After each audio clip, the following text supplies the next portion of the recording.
వినోదం పేరుతో ప్రముఖుల వ్యక్తిగత జీవితాలను కించపరుస్తూ వ్యాఖ్యలు చేసిన స్టాండప్ కమెడియన్ అనుదీప్ ఎట్టకేలకు పోలీసులకు చిక్కారు.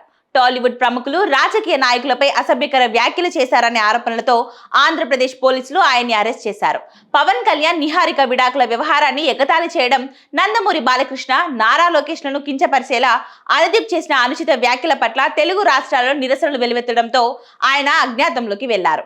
మెగా నందమూరి అభిమానుల ఆగ్రహానికి భయపడి తన ఫోన్ ని స్విచ్ ఆఫ్ చేసుకొని పరారైన ఆయన 2 రోజుల క్రితం ఓ వీడియో రిలీజ్ చేసి తనను క్షమించాలని వేడుకున్నాడు.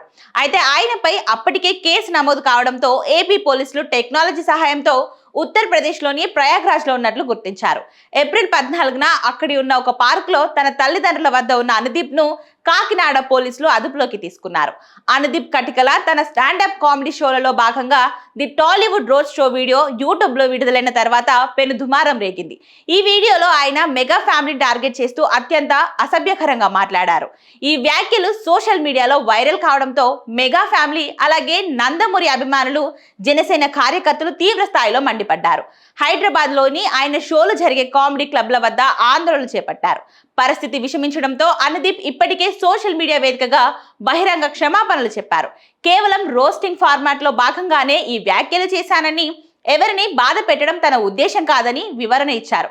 అయితే నవ్వించడం అంటే ఎదుటి వారిని కించపరచడం, బూతులు తిట్టడం కాదు అంటూ నెటిజన్లు ఆయనపై ఆగ్రహం వ్యక్తం చేస్తున్నారు.